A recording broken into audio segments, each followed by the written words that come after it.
Hello and welcome, my law lovers, to another episode of Lawyer Up Celeb Legal Talk. I'm your host, Kimmy Lynn. And today, guys, we're going to go back to that Fannie Willis case and we're going to take a look. As you know, the judge, McAfee, he said, hey, Attorney Bradley, you must reappear in court and you're going to have to confess. Nathan Wade had initially sent over a motion to ensure that the attorney client privilege was upheld. And the judge said, I don't see a reason for this to be upheld. Bradley, come back to court and answer these questions. So, guys, we're going to take a look at exactly what Attorney Bradley said in court, and we're going to analyze it. All right, guys, so let's get started.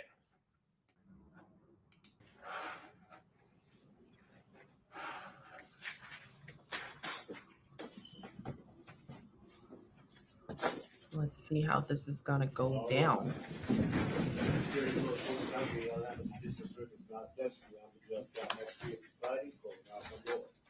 Thank you all. Please be seated.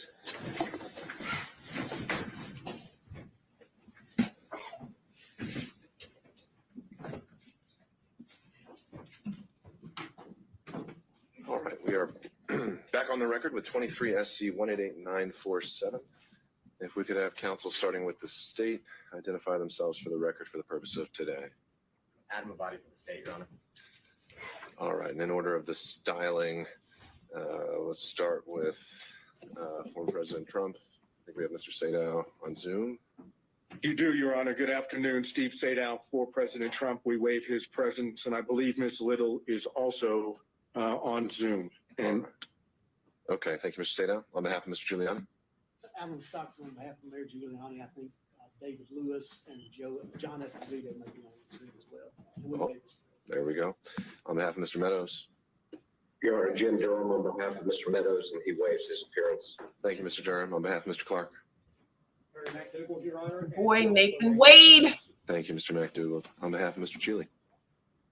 Good afternoon, Your Honor. Richard Rice, President Court. Chris Anulowitz is Zoom, and Mr. Cheeley waives his presence. Thank you. On behalf of Mr. Roman. Good afternoon, Judge Ashley Brown Merchant, on behalf of Mr. Roman, and he waives his presence. All right. On behalf of Mr. Schaefer. Greg Gill and Anthony Lake on behalf of Mr. Schaefer, and he waives his presence. On behalf of Mr. Floyd. Morning, Your Honor. Good afternoon, Your Honor. Chris Kucherov and Mr. Floyd. We also waive Mr. Floyd's appearance. Thank you, Mr. Kucherov. And on behalf of Ms. Latham. Anybody here on behalf of Ms. Latham? All right. I know before we'd had Mr. Cromwell, and I had not heard anything from him. I don't know if any other parties have as well. But Your Honor, I believe Mr. Cromwell is in a deposition in South Georgia. That's all I know. all right. There's a Zoom participant, Mr. Cromwell. Looked like he joined. Okay, that's helpful to know. Mr. Cromwell, can you hear us? All right. Well, we'll keep an eye on that to see if he does join us, and we'll take it up as it comes. So, just a few preliminaries. First of all, I'm a bit under the weather, so I'll try to speak up. But if anyone can't hear me, just let me know. I'll try to talk close to the microphone. But we are here today, the sole purpose of which is that at the conclusion of the hearing on February 16th, I announced that I'd be meeting with Mr. Bradley in camera to assess the validity of his assertion of attorney-client privilege. I've now been able to do that, and I also allowed Mr. Wade the opportunity to weigh in and respond as well. And after considering the testimony, not only in camera, but also of what came out at the hearing, I found that neither Mr. Wade nor Mr. Bradley had met their burden of establishing that the attorney-client privilege applied, specifically as it relates to Mr. Bradley's knowledge of any relationship that existed between Ms. Willis and Mr. Wade, and particularly that it wasn't established that his specific knowledge came about in furtherance of legal advice. So having made that determination, I didn't see any other choice but to allow the parties to have an opportunity to explore that topic with him. There's really, in my mind, it's that topic only. I think that if there's anything else we've already covered, I'm not here to do it again. So with that, is there anything else we need to cover before kicking that off? Just, Mr. Wade, he's still potential witness.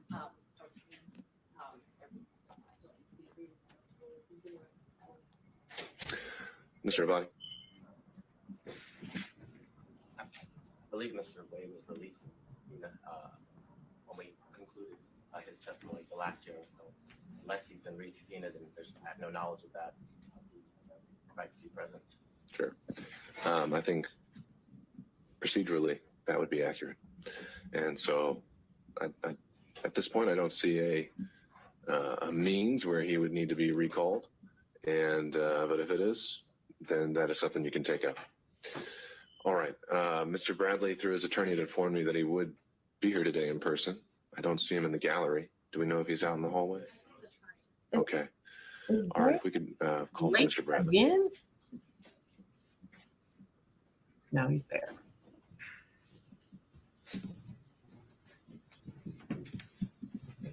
Judge, would it be permissible to sit in the jury box? That's fine. Thank All right, Mr. Bradley, Deputy Scott will swear you in again.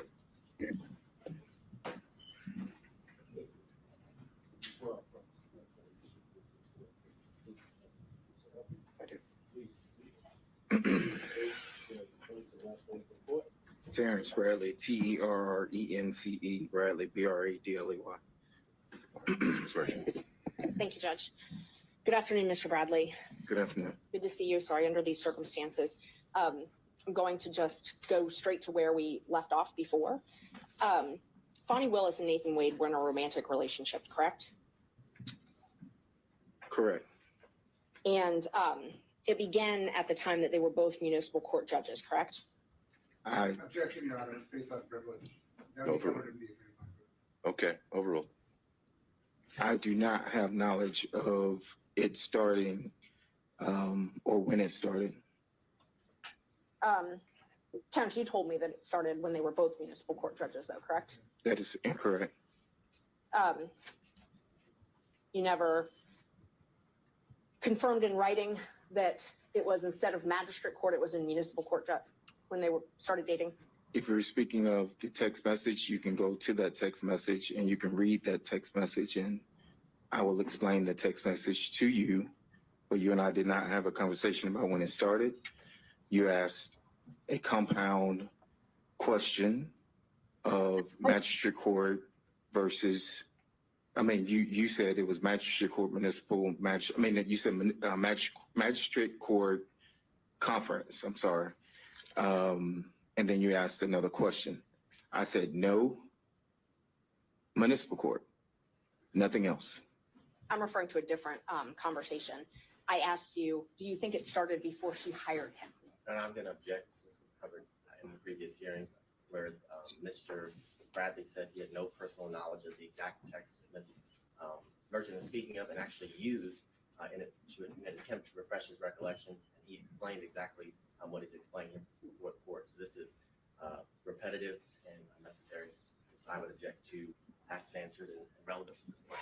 All right, perhaps we'll get there, but I think first Ms. Merchant has the right to draw his attention to the exact, potentially inconsistent statement. Thank you, Judge. May I approach him? So The judge answered this question.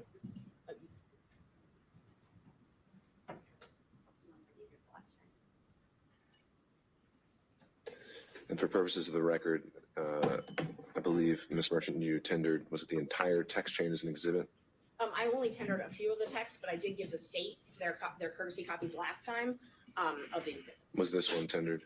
This one was not tendered. All right. And I'm happy to tender it. We'll just take it as it comes, whatever you We're need. at, I think we're at 39. I will wait to mark it, but I think we're at 39. May I approach you? May.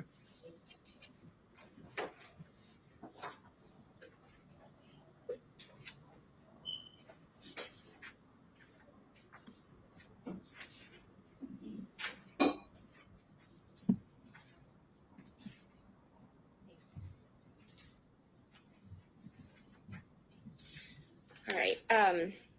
So Terrence, do you remember telling me that it started when she left the DA's office and was a judge in South Fulton? I see the message there, but I don't recall. I do see that message, but I do not recall. You don't recall texting this? I look back at my text messages through that we've had. I see that message, but I do not recall that. No, ma'am. And when I asked you if you thought it started before she hired him, and you responded absolutely. Your Honor, I'm going to object as to the source of the information that Mr. Bradley allegedly gathered this from. There's been absolutely no foundation, and based on the arguments of the last hearing, that a lot of this is based on gossip, innuendo, assumption, and privileged information. And at this point, Ms. Merchant has not provided a foundation as to how Mr. Bradley would have any information that she keeps referring to. All right. I think that's. Go ahead, Ms. Merchant. I didn't ask him about the source of the information. And under Rule 621, I can impeach him with any inconsistent facts. This is an inconsistent fact. I can impeach him with any contrary facts. Sure. Why would it be a relevant impeachment if he actually has no personal knowledge of this? If he doesn't. Sure. So I think you have to lay that foundation then, so that'll be sustained.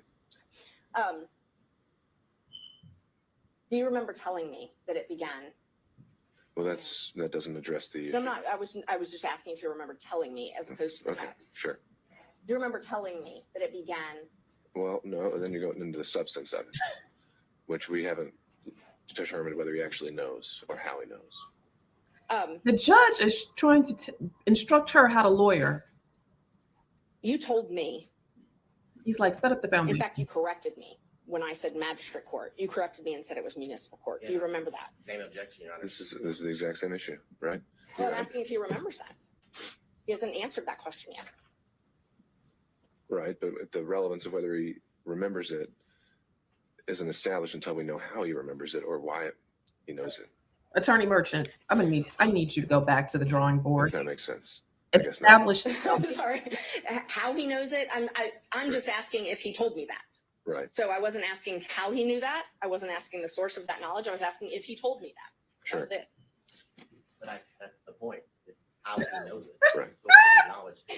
We should know this. Establish the foundation. Innuendo, which is what was indicated the last year. Well, it may not be hearsay. It may not be gossip. We haven't really gotten there yet. We don't know how he knows what apparently he's telling her. And I think we need to figure that out before we can go any further. Yes. And if the source of the information is a witness who've testified, then it's not hearsay. So when did the relationship start? I cannot answer that. When was your first knowledge of the relationship? Objection, Your Honor. He's already answered that question multiple times today. He said he had no idea the timeline or when it occurred. That was one of the first questions that Ms. Merchant asked. I didn't ask when. I asked his first knowledge. He testified he has knowledge that they had a relationship. I asked him when he first got knowledge of that. Okay. So if the question is, when did you first get knowledge? I think we can start there. That was the question. Yes. All right. Thank you. When did you first get knowledge of their relationship? I've said over again that I didn't have any personal information where I could personally say when it started. I've said that time and time again. So I don't know when the relationship started. And that wasn't my question. So my question is, when did you first gain knowledge? I didn't ask the source of the knowledge, didn't ask you to comment on the validity of the knowledge. I asked when you first had knowledge. We'll get to the how, Mr. Abadi. So I'll note the objection, overrule it. You can answer that. Just for the record, and I appreciate your honesty. But he said he has no personal knowledge, so it's clear he had to gain the knowledge not from hearsay. He could have gained it from Sure. Mr. Wade. Well, I mean, most of us learn things from hearsay. The question of whether it's admissible, right? And that's what we got to get to. So. I apologize. When did you first get knowledge? I'm not qualifying what type of knowledge. I'm just asking when you first knew about the relationship. I don't know how to answer that. I mean, so I can't give you a date if you're asking for a date. If you're asking me, how did I get the knowledge? It would have come directly from my client. Right. So help me understand. I think you say you can't answer that question. You don't know the date. So that's the answer to the question. But I said that 5 minutes ago. We have to make it clear. Yes, sir. Next question, Ms. Merchant. But you don't know the specific date. No. Do you know if can we narrow down the timeline? Did you gain knowledge in 2019 of this relationship beginning? I'm going to object to this line of questioning as he said he does not know Sure. when he gained. All right. He doesn't know the specific date. Fine, Ms. Merchant. I think I'm overruling that. I think we can try to see if he can narrow it down based on goalposts. Thank you. 19, I would probably say no. I mean, I don't have anything that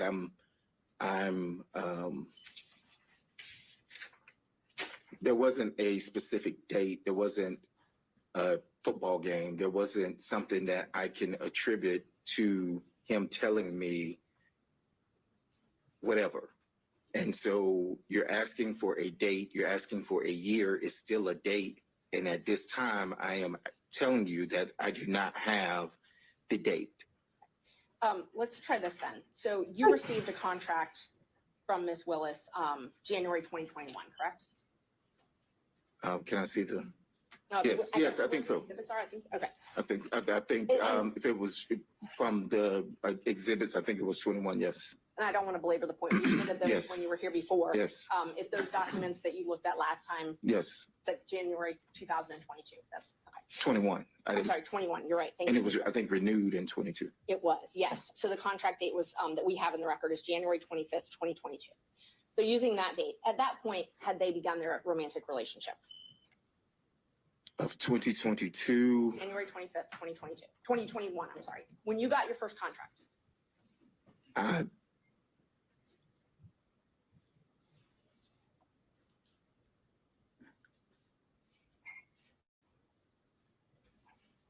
Come on. I don't recall. I don't recall any specific dates. No, ma'am. You remember when you got that contract, though, correct? I remember I had the contract, yes. Okay. And you told us last week, or I guess it was the week before now, you told us that Mr. Wade brought you that contract, essentially told you about that contract. That is correct. So Ms. Willis is not the one that brought that contract to you directly, it was Mr. Wade. That is correct. At that point in time, they were already engaged in a relationship, though, I'm correct? going to object, Your I Honor. can't say that. Characterization of what Mr. Bradley just said. He just said he does not remember. There's nothing specific. He doesn't remember the exact date. I think the question now is to reference it or tie it to maybe some other event that he might remember. I agree with Your Honor. She asked that specific question. He said he does not remember any specific dates after signing the contract. That's exactly Sure. what he just said. This is asked and answered. I know, and we're getting to the end of it. So, Ms. Merchant, you don't have much more to pull on here, but he answered that last question. So what's your next one? And Judge, I didn't hear the answer if they were in a relationship January 25th, Mr. 2021. Bradley, do you recall the question? I recall the question, and I can't tell you accurately whether or not they were in a relationship at the time. You asked me about him bringing me a contract. I said he did bring me a contract, and that is accurate. Do you remember knowing Ms. Willis prior to her taking office as the DA? I had very little contact with Miss Willis. I knew her through my business of coming down to Fulton, if that's what you're asking. Yes. You knew her through the business. So you had met her prior to your contract? I'm going to object to relevance at this point as to why we're here today. Sure. Judge, he doesn't remember much of anything right now. And so I'm trying to create a timeline to hopefully piece this together. All right. Well, I'm not saying really that the likelihood that that's going to have any success. I'll let you ask a few more questions, but if he doesn't have a date, then I don't know that you're going to be able to create one today. Okay, thank you.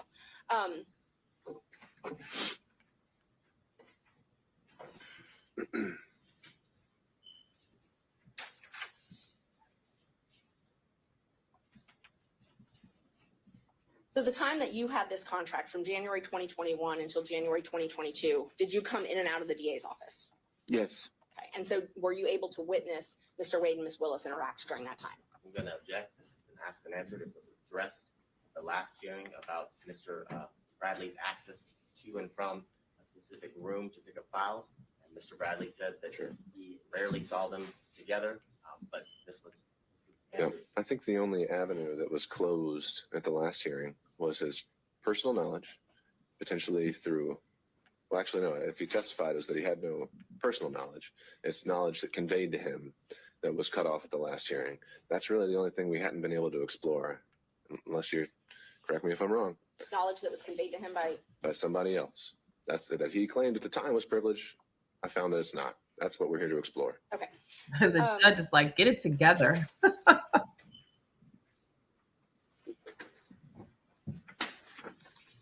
Do you remember telling me that not many people knew where they met? I'm going to object as to relevance, as to his personal knowledge, which is what 602 requires. Yeah, I mean, we're back to the same point, Ms. Merchant. His personal knowledge is what I'm asking him what he told me.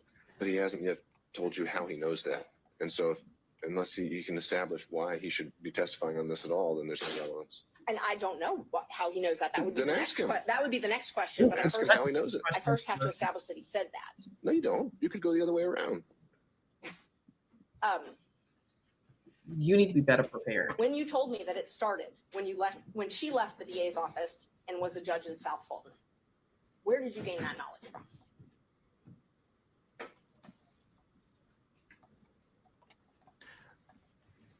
Well, I'm going to object because his testimony a few minutes ago is that he did not recall making that statement. All right, I'll overrule that. Mr. Bradley, answer the question if you can.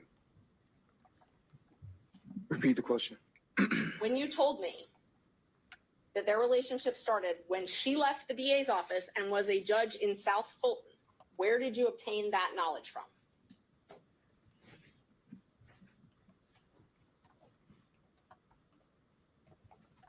I was speculating.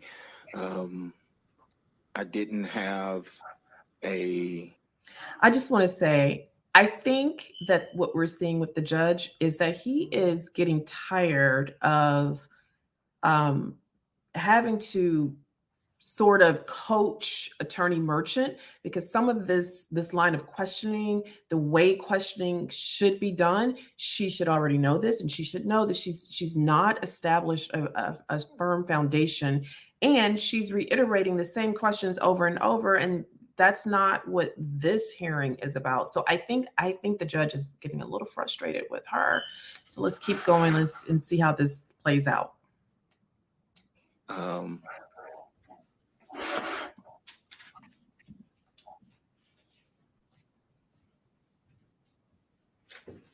No one told me I was speculating. No one told you that? No one told me that. You were speculating based on things that had been told to you or things you had observed? So I'm going to object as to the nature of this line of questioning because the witness has made it clear he was speculating as to how or what he knew. And if it's speculation, it's inadmissible for this court. All right, but the motivations for his reason for speculating would be admissible, so I'll overrule that. Thank you, Judge. Was this speculation when you told me that? Was that based on things that had been told to you and things that you had witnessed? I never witnessed anything. So, it was speculation. I can't tell you anything specific, if that's what you're asking.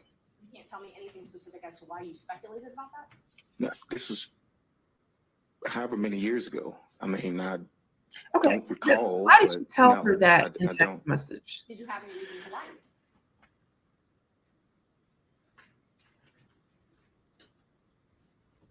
I don't know if speculation is lying, but Well, let me just show me where in this text it says you're speculating. you didn't ask me if I was speculating or guessing. I didn't ask you, but tell me if it says anywhere here. that No, this is speculation. If this is the same one that you just showed me, it does not. And you're welcome if you need to look at your text.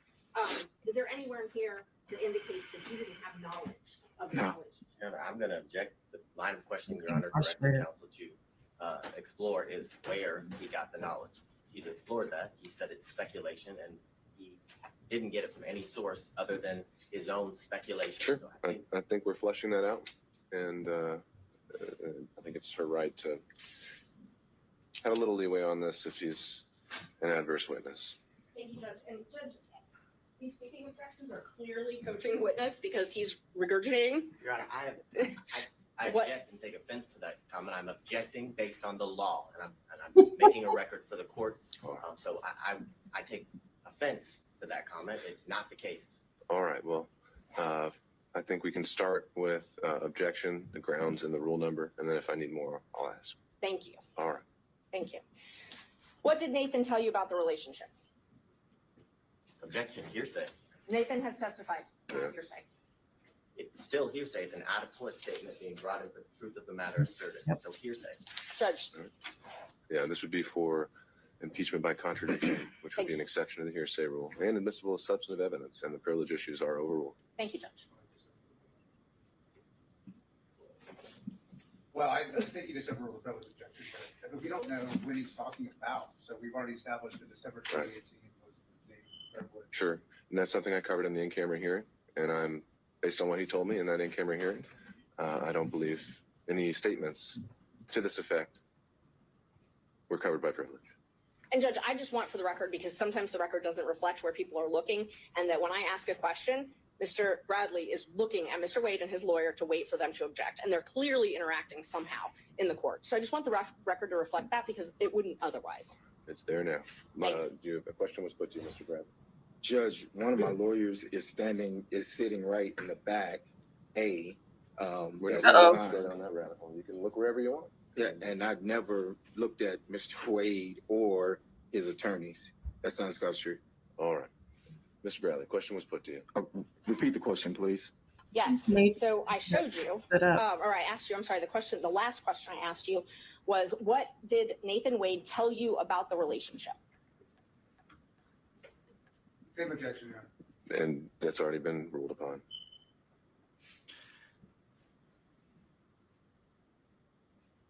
I recall him stating that at some point they were dating.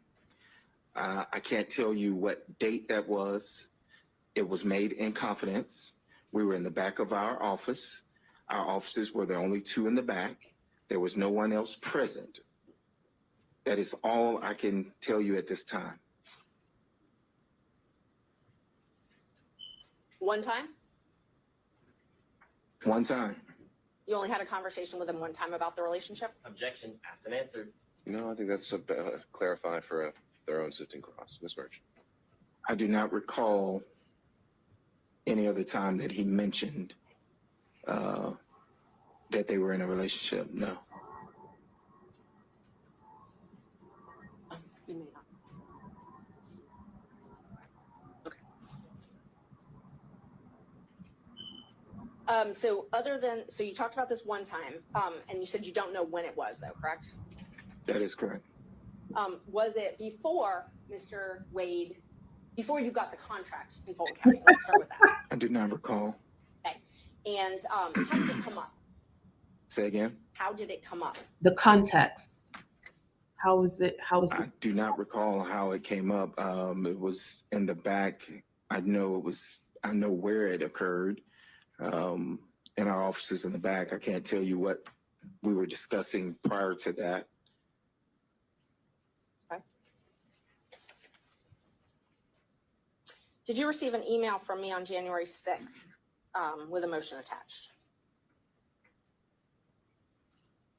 I think I did, yes. Yes, I know I received I don't know if the date is January 6th, but yes, I received that. Okay. Yes. So you remember receiving that? Yes. The date. Okay. And you reviewed it, and then you and I spoke about it. You recall that?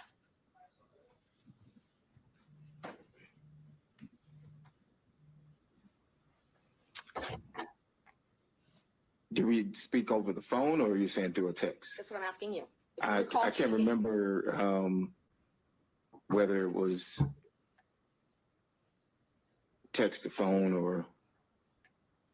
But you recall us speaking, one way or another? One way or another, yes. Okay. And where I was trying to confirm the facts in that filing. Doesn't remember much. I think I remember there was a line of about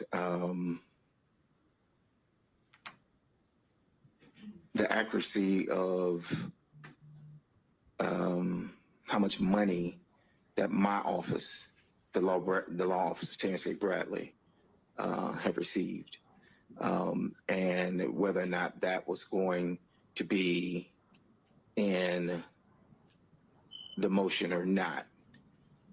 Well, there wasn't a discrepancy. I had kept that out. You asked me to put that back in, correct? I recall you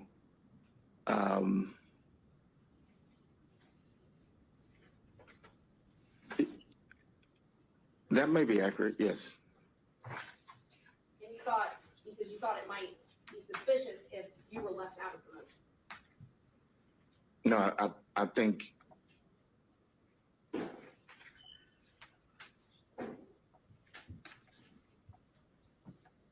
we discussed that it should reflect the accuracy, because the accuracy was that I received, I had a contract and received 74,000.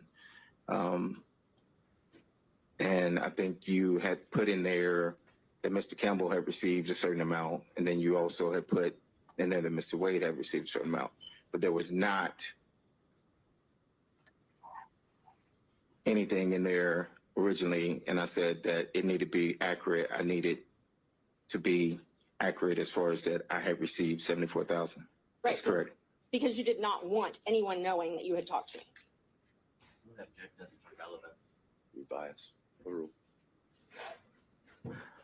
I wanted you to be accurate as far as the accuracy of our message or your filing. Okay, so that was your interest was in accuracy of the file. I didn't reach out to you and say, send me a copy of your motion. Right. I didn't reach out to you to say that that I'm going to be in your motion. Right. I asked you to review it for accuracy. For accuracy. And I just stated that it was inaccurate. And the inaccuracy that you pointed out was the thing about your salary or how much you had made. That was the inaccuracy that I saw that jumped out, was the fact that I saw that I was left out when you had put the firm, the money wise. I did not, when I responded to that, it was for that specific reason. Okay. And I agreed I would put that back in, that section back in, and I Correct. did. I did put it back in, and I sent it to you again. I don't recall getting a second email from you now. But you were happy that I put it back in, or that I agreed to put it back in. And object this to relevance. Happy. Yeah, we need to get to more material aspects. Yes, Judge, I think she's trying to establish he wanted to keep their conversation covert. So you did ask me to put that back in. Well, An answer is relevance. well, you didn't answer that last question, so overruled. You did, can you confirm you did ask me to put that back in, or to be accurate? Yes, that's correct. I said that. Yes. Okay. And then I asked you if everything was accurate, and you said, looks good. Correct? I recall you asking that, but the looks good was applying to the accuracy of the 74,000. That's it. Okay. So when you reviewed the motion and you specifically pointed out that one thing that you found inaccurate, you didn't point anything else out that you found inaccurate in that motion, though, correct? No, I did not. And that motion alleged that their relationship began when Ms. Willis was in municipal court.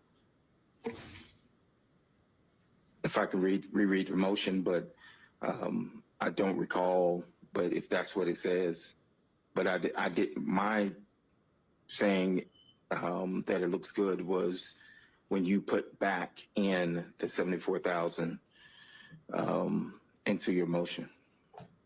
Okay, and that wasn't what I was asking. What I was asking is, you didn't tell me that there was anything else inaccurate in the motion, though, right? But I didn't state that anything was accurate other than the 74,000. Now, when I told you that I had this motion that I was preparing, you asked me to send a rough draft. No, that's incorrect. May I approach, Judge? You may. Which page are you showing? They're not page numbered. It's January 6th. Yeah, of course. All the text.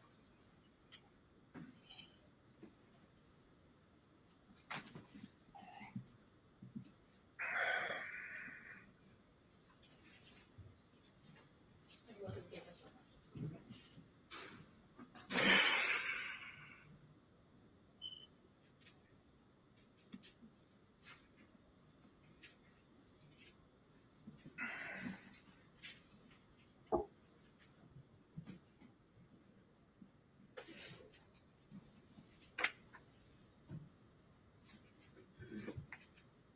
So,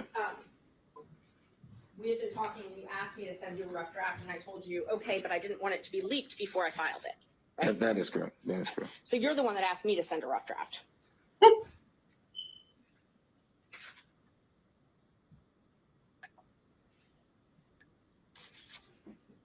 Yes, that's correct. Yes, that's correct. And that was at 10:08 on Saturday, January 6th. And then you got an email from me with that rough draft at 10:25 that same day, correct? Yes. You need to look at it. If it says 10:25, then I know you sent me an email.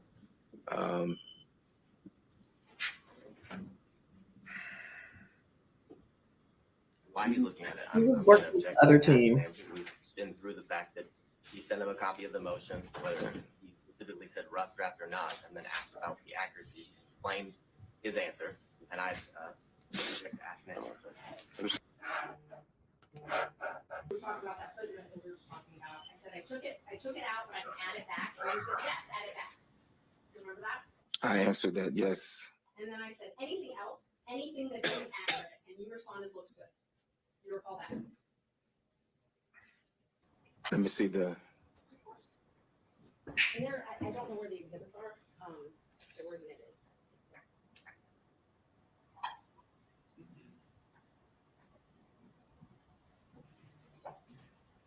That refresh your memory?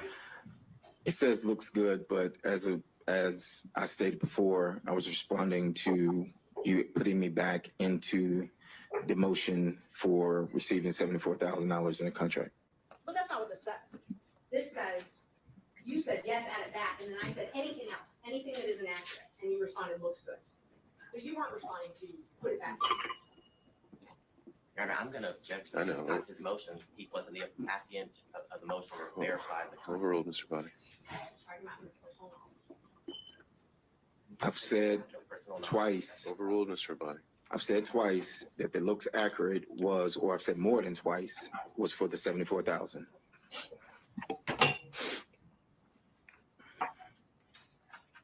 Do you remember telling me about Nathan and Fawny coming to your office and spending time together at your office? No, I mentioned, I do recall testifying on the 16th that she had come to our office. And that was before she was elected as district attorney, correct? I recall that was when she was district attorney. Because I said that there was a meeting held at my office. And who was at that meeting? Now, I can't tell you that. I don't recall. But you know, Miss Willis was there, Mr. Wade was there. It was at our office. Actually, Miss Willis was there, and there were other people there. Mr. Wade was not in that meeting. He was in the back. I wasn't even in that meeting. Why did she hold it at your office then? I have no idea. You also remember telling me about them spending time together at her law office before she took her job.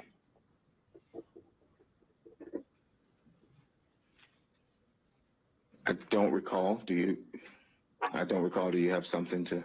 Well, what I'm asking is, so let's back up a sec. So Ms. Willis rented a law office from Evans firm, or Andrew Evans and another lawyer, I think Stacy Evans. You have knowledge of that, correct? No, I'm going to object to hearsay. Well, How does he know the information? Yeah, how does he know where she's Okay. going to her office? You know that. Ms. Mershon?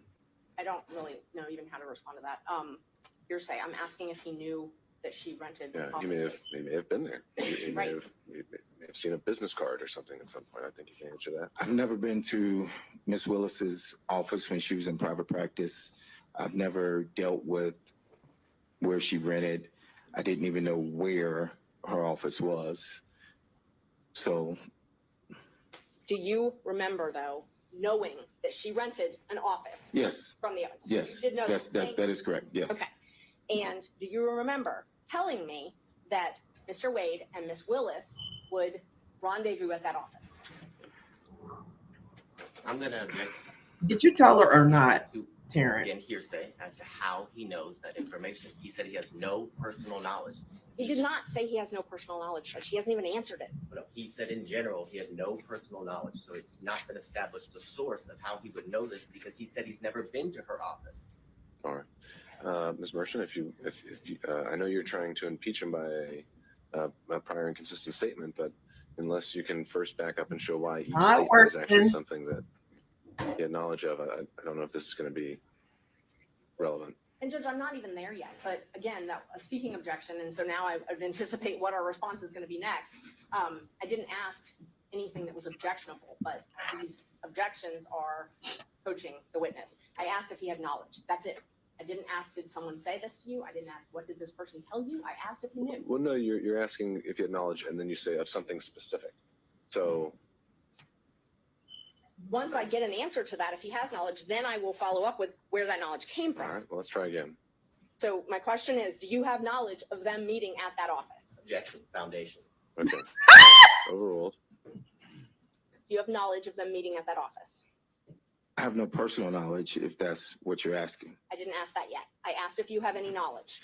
Objection, that would be hearsay. Overruled. Not if it came from Mr. We don't Wade, know where Judge. it came from. So he said, how do you know, Mr. Bradley? The judge is like, answer the question. How do you know? Any knowledge that I would have received would have come from my client at the time. Okay, so you had knowledge of this place that Miss Willis worked. What did you know about them meeting at that office? Objection, hearsay. It's not hearsay, Overruled. Judge. How he knows it, and then you ask the next question. All right, he's already asked the next question. Can you repeat the question? Yes. How do you have knowledge?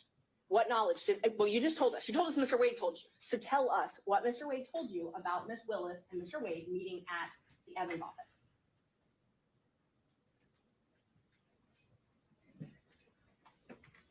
Objection, Your Honor, privilege. This clearly covers the time after December 2018, covered by the privilege. Yeah, overruled. I don't recall watching.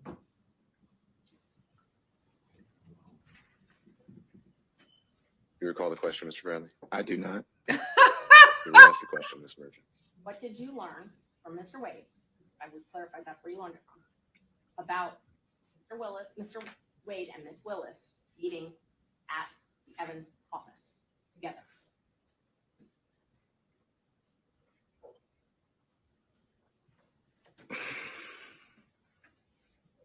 I don't object to asked and answered. He's testified that He hasn't answered. We haven't heard an answer. He testified he had one conversation with Mr. Wade in the back of his law Judge, office. No, and his answer may change. So Tip him overruled. off as to how to answer the question. How?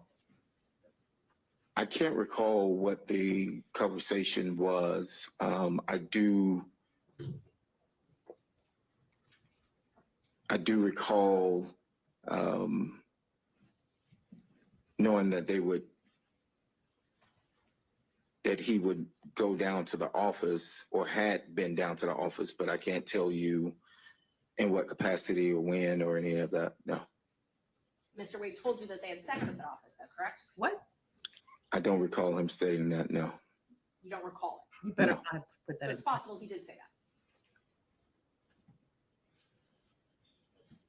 You just don't remember one way or another? I do not remember him saying that. Wait a minute. Wait a minute. I'm gonna have to pause this, guys. I'm You sorry. recall I'm sorry. that I'm he had a sorry. garage door open.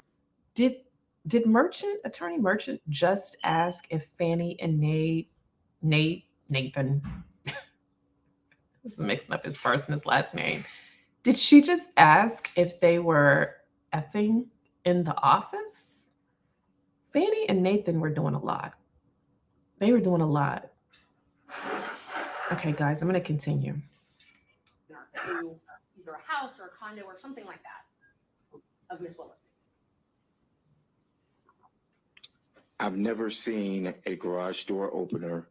I've never been to Miss Willis's house. I've never been to, and I'm trying to explain, I've never been. So no, I do not have any personal knowledge of him having a garage door opener. Let me ask the question again. Yes, ma'am. I didn't ask if you had personal knowledge, like as in you saw it. Do you have any knowledge at all? from Mr. Wade or any source that he had a garage door opener to access one of Miss Willis's residence? And I'll object to any source as to hearsay. All right, depends on the source. Overruled.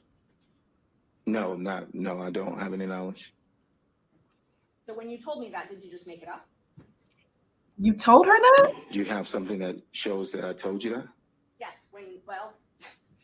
we're going to go through all the texts we can, but so was that made up though? I'm going to object because I don't. I don't recall him having. Mr. Riley, just a I'm going to second. object under 106 is the rule of completeness. I don't have that text message or any text messages that indicate that, Your Honor.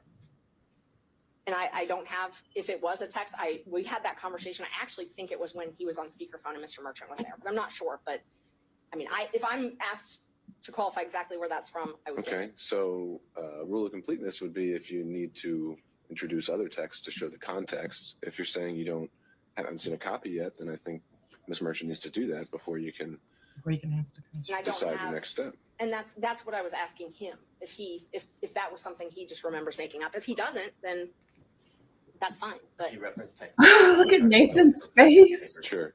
So you don't have a text message to that? I would need some time to look through, and I don't remember if I have a text to that or if it was during a conversation. It was one of those. All right, well, he has now said that he has no knowledge, so on to your next question. Okay. Did Mr. Wade tell you about the trips that he and Miss Willis took?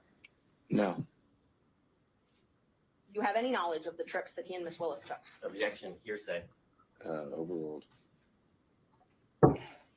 I do now. Okay. But you did not before this proceeding?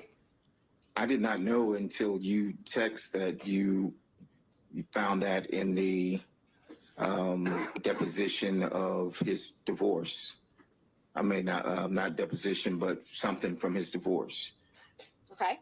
And when you responded, doesn't surprise me, they took many trips to Florida, Texas, California. Those are your words though, right? I'm going to object as to relevance. He said Sure. he did not know and he actually learned from Ms. Merchant the information. He said he learned about certain trips from Miss Merchant. Okay, you can tie it down, but Thank you. we'll He see. had no information on any trips that Ms. Willis and Mr. Wade took. That he learned it all from Ms. Merchant. That was his testimony. Sure. Judge, I'm Maybe allowed the conclusion we reach. I think she's going to ask more than one question, though.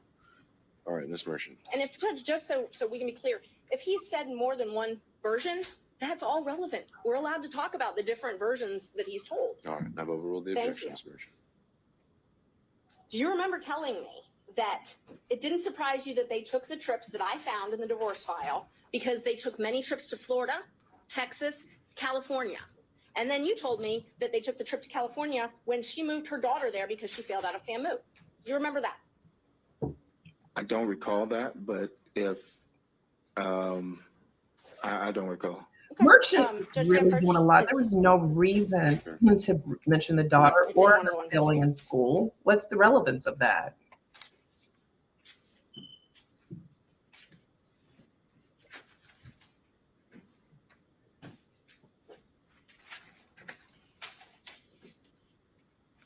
There's no reason to bring that up.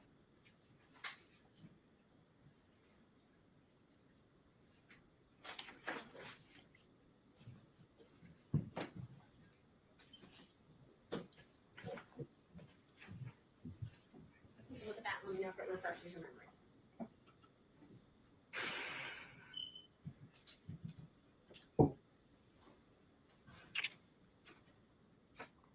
So when that, Just first let me know if that refreshes your memory. yes, Okay. yes. So it's true that you told me that they took many trips to Florida, correct? Per that, yes, but one of the messages is cut off, and you asked about some other trips, and I said, no, I didn't, I think. And that was specific to, at the top of that, it says, no, I didn't. Yes. And so that was to the trips that you asked me about. And I think before that, when you mentioned that you found all these trips, I think I said, oh, wow. Yes, you did. And You did not know about all the trips that were taken, and you qualified it. You said, no, I didn't. When did it happen? And then the next text, which I can get, or you can look at your phone, or whatever refreshes your memory, you said was after you left, after the phone was dissolved, I'm correct? going to object to relevance. Overruled. it was after the firm, the trips that you said, no, you didn't know about. You told me those were after your firm had decided, correct? I think you mentioned that they were after I left, maybe, or whenever you found them, and I said, no, I didn't know about those trips. So you believe I mentioned that it was after you left? I'm quite sure you have the text message, and I will refresh my memory. Is it easier for you to refresh your memory with your own phone or with my printouts of screenshots? Well, you have the printout, so I'll go. Judge, the reason I'm asking is because I'm getting objections that I've cut things off, and it's just the nature of how you have to print out screenshots. So in order to avoid that, I'm happy for him to refresh his memory with his own phone, if that would be. Well, I don't know if he's accepting your offer or not. So Would that be easier for you?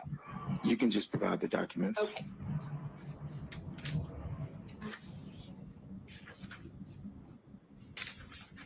He's getting really frustrated with this testimony.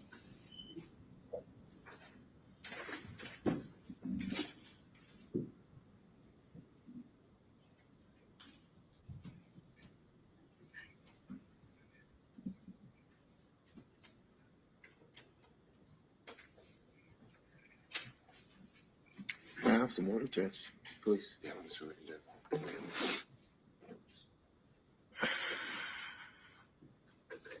Sorry, Judge, I'm just trying to pull out all of the messages that you may need. All right. Well, I don't really see at some point we're reaching the cumulative point where we don't need to go through an entire 6-month text chain. You're making the point that he'd made some comments to you along the way that led you to believe he had more knowledge than today he's testifying that he had. And so if you've hit the high points of that, then I don't know what else we can cover that actually moves the needle. Okay, I'll move on to the actual trips. So you told me that they took many trips to Florida. That refreshed your memory. You told me that. Was that based on your knowledge from Mr. Wade?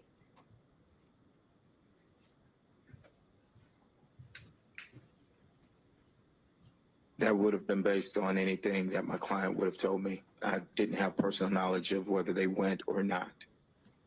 The trips to Texas, and you're the one that typed to Texas. Was that based on your knowledge from Mr. Wade? It would have been something that came from the client. I cannot tell you that I have any personal knowledge of any trip other than what would have been said by the client. Obviously, I'm not asking if you went on these trips. I'm asking if you have knowledge from Mr. Wade. You also typed California. Was that something that you gained from knowledge from Mr. Wade? It would have been from the client at this specific point. Yes, it would have been from the client. And when you told me that the trip to California was to move your daughter out there, would that have been something you gained from Mr. Wade? Thank you, Judge. Any knowledge that I have of any trip would have come from my client at the time.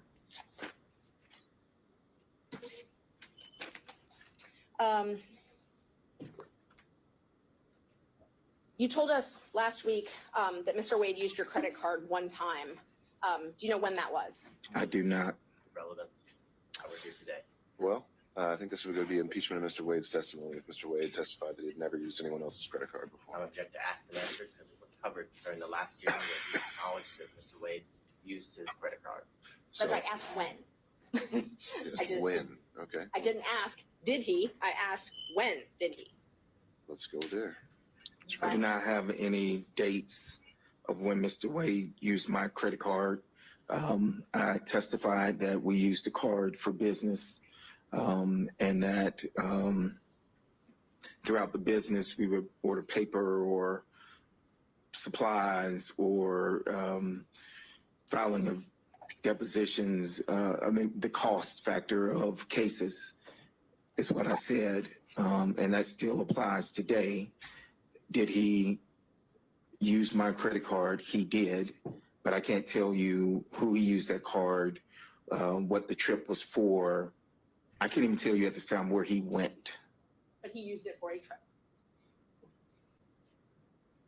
Yeah, it was for a trip, but I can't tell you where, when, why, or anything to that nature. Correct. And he paid you back in cash.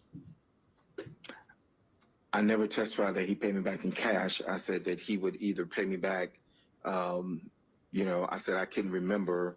I do not recall. Sometimes he would write checks. Sometimes he would pay cash. And that still applies today, that I do not recall him paying me back cash, but I do recall him paying me back. And this was when you were still, before your partnership split up, correct? It would have been before I left the firm, yes. He wouldn't have used my card after I left the firm. Okay, so we can at least narrow down the dates to that. Of before I left the firm, yes. Okay, great. And Mr. Wade gave you details about meeting Miss Willis in Hateville or East Point, as it was called. That's incorrect. He did not tell you about that. He didn't give me details. He did not tell you about meeting with Miss Willis at an East Point or Hateville apartment?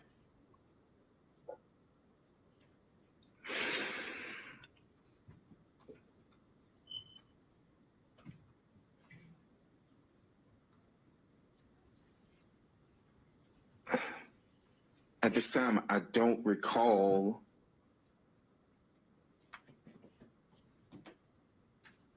No, I don't recall. Where did you get that information from then? He's testified he doesn't recall if he even had that information. I asked if he got it from Mr. Wade, and he says he doesn't recall. So then I asked where he got it from.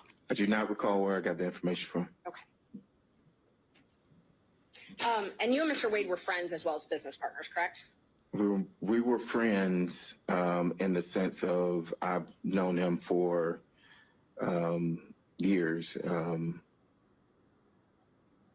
Yes, we were friends. And you definitely did not want to come and be a witness in this case, correct? That is correct. And it was after, and we talked about this earlier, that Gabe Banks called you and then Nathan Wade called one of your friends. It was after that that you hired Mr. Chopra to assist you in this matter, correct?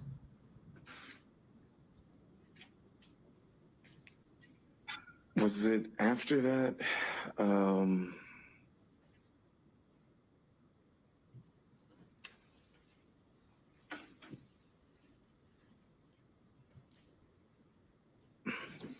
So I hired Mr. Chopra and I hired Mr. Graham. Now, Mr. Graham is here, and when I received the subpoena, Mr. Graham was here at the last hearing, but he also had to go out of town, but he was present. Mr. Graham, I called, and I had started getting calls from media, and I told him to respond to the media, I think, and that was somewhere around whenever you subpoenaed me. So it was, I can't tell you that it was that instance of those calls for Mr. Chopra, but I had engaged Mr. Chopra and Mr. Graham at that time. Okay. I'm going to ask the question again because I didn't get an answer to it. After you got the phone call from Gabe Banks and from Nathan Wade to your friend, I think it was before that, but however, I think it was before that is what I'm stating. when you got the call from Gabe Banks, you called me immediately. Well, actually, you texted me and then you called me. I didn't call you immediately, but yes, we did speak. And you texted me about it as well. That is correct. And then we spoke after Mr. Wade called your friend, and we talked about that as well, correct? That is correct. And at that point, you didn't mention anything to me about being represented by Mr. Chopra. But I didn't mention anything about Mr. Chopra or, that is correct. Yes, that was only my question. Let's see. I'm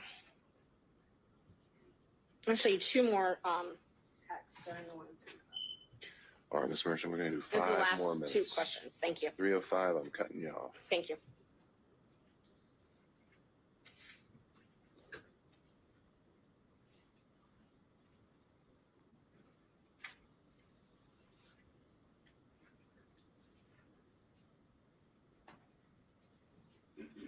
May I approach? Show you a little text to refresh your memory. And then we'll-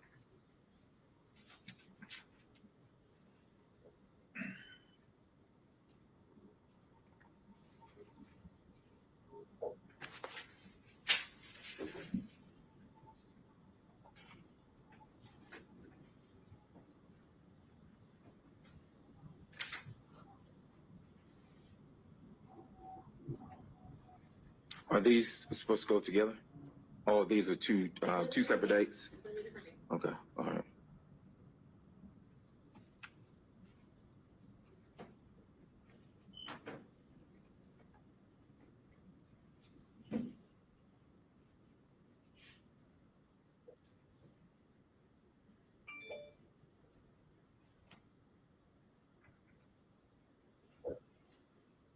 So I know we talked about the other occasions where you said the text was just about the footnote. But do you recall me asking you, do you think it started before she hired him? And you said absolutely. You recall that? I see that in the text message, yes. Okay. And do you also recall me asking you how they would react if they would attack me? And you said, no, they will deny it. Your Honor, objection as to speculation as to how he thinks they will react. I think it goes to the motivations of the witness overall. And you told me that they will deny it. That's written in there, yes. I just want to, one last opportunity. You're an officer of the court, correct? I am. And you're under oath today? I am. Is there any of your testimony from today or the previous days that you want to correct? That I want to correct? Yes. No, I told you everything that I've answered everything that you asked. Thank you. Oh, Judge, just so co-counsel and the state can have them, those, for the record, I can admit those two there. Well, they weren't ever tendered, And so it's just for, I didn't know if they wanted right. to use them, but I'll hold on to them. if they need to be tendered at some point, then we can make them part of the record. All right, let me turn over to Mr. Sadow, if you're with us on Zoom. Thank you, Honor. I do have a few questions. First thing I'd like to know is whether the court reporter has defense exhibits 26 and 27 from the last. We have a different court reporter this time. We had to have someone else fill in on such short notice, but I can potentially send those to you if you need them. Well, I think I have working copies, but I want to make sure that the witness has a copy to look at. All right, we can try to work through that logistical challenge. This is, you said 26 and 27? I believe that's correct. And 26, I think, is the same text messages that Ms. Merchant was just asking about. It was 2 pages. I stapled it together, and it is dated January the 5th of this year. All right. I can print off a copy now, but why don't we start off with the questions that you have? Okay, because that's where I want to start. That's where I'm going to start, but I'll see what I can do to work through it. Is that going to work? Here, I'll lean over to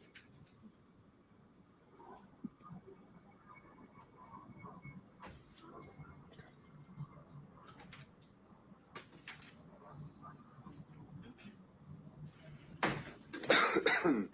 All right, Mr. Sadow, why don't we start with your question, and we'll see if we actually need to get a copy of those exhibits in front of the witness. All right. Mr. Bradley? Yes, I'm here. All of a sudden, I've lost you on the screen. There we go. Well, you're on the Zoom. You're on YouTube, but you're not on the Zoom itself. But not that I can see. I'm here. I can hear you. No, I know. I think his visuals may be a little different, so hold tight, Mr. Sadow. We could try to correct that. Yeah, he was on. He was on when Miss Merchant was asking questions. We need to add, we need to add a spotlight to to the witness stand and a spotlight to Mr. Sadow, and we don't need all the other boxes. There we go. Thank you very much. Well, then hold tight, Mr. Sadow. We need to add you as well.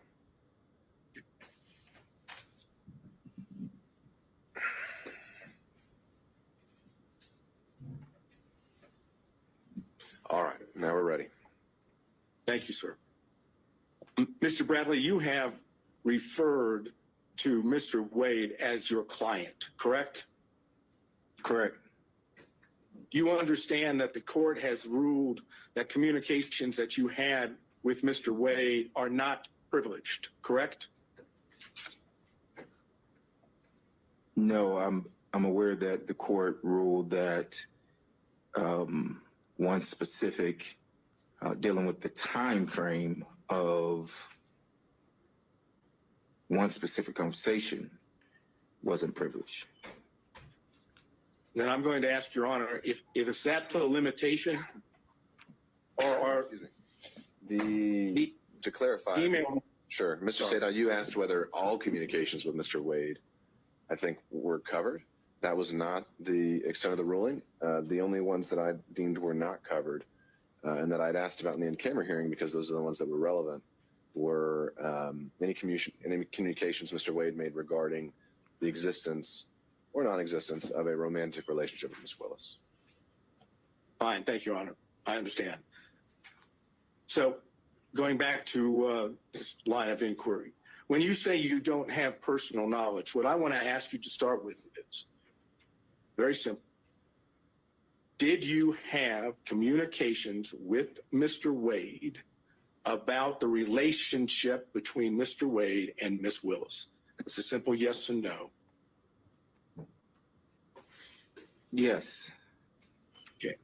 And is it your testimony that during the time you were representing him, which I understood started sometime in 2018, is that correct? That's the time frame that I remember, yes. Okay. Is it your testimony under oath that with regard to conversations with Mr. Wade about his relationship with Ms. Willis, that you only had one such conversation during the time you represented Mr. Wade?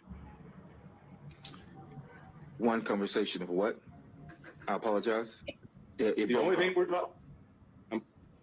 only thing I'm asking about is that area that the court said is not privileged, which is the relationship between Mr. Wade and Ms. Willis. You've testified that during the time you represented Mr. Wade from 2018 on, that you only had one conversation with him in reference to the relationship between Ms. Willis and Mr. Wade. Is that correct? Yeah, I think that's fairly accurate, yes. Okay, so out of the entire time, I'm talking about could be 2018, 2019, 2020, 2021. When did you stop representing Mr. Wade? It was a few months after I left the firm. All right, give me the approximate time. I left maybe June, July of 2022, maybe. Okay, so that would suggest that for, assuming it's 2018, 2019, 2020, 2021, and half of 2022, which is in the vicinity of 4 to 4.5 years, you're testifying under oath you had one conversation about a relationship between Mr. Wade and Ms. Willis. Is that correct? I don't recall having any other conversation with Mr. Wade about him and Ms. Willis. Is it your testimony then that you don't remember any other conversation, or there wasn't any other conversation besides the one? I'm going to object to ask the answer. I think he's drilling down. I think that's a fair question overruled. I don't recall. I would say it was the one, but I don't recall. You testified that you did have communications with Mr. Wade about him visiting with Ms. Willis at a condo or apartment, correct? I don't think I testified that I had a conversation. I testified that any knowledge that I would have known anything about any condo would have come from that, but I don't recall a conversation about that. I do not recall a conversation about that. Okay. Do you recall any other thing at this point in time under oath that would indicate when the relationship started between Mr. Wade and Ms. Willis? I do not know when the relationship started between Mr. Wade and Ms. Willis. I cannot recall that. I can't. Oh, I'm sorry. Go ahead. I'm going to drill down on that now, okay? Yes, sir. Mr. Wade was hired as the special prosecutor on November 1st of 2021. You're aware of that, correct?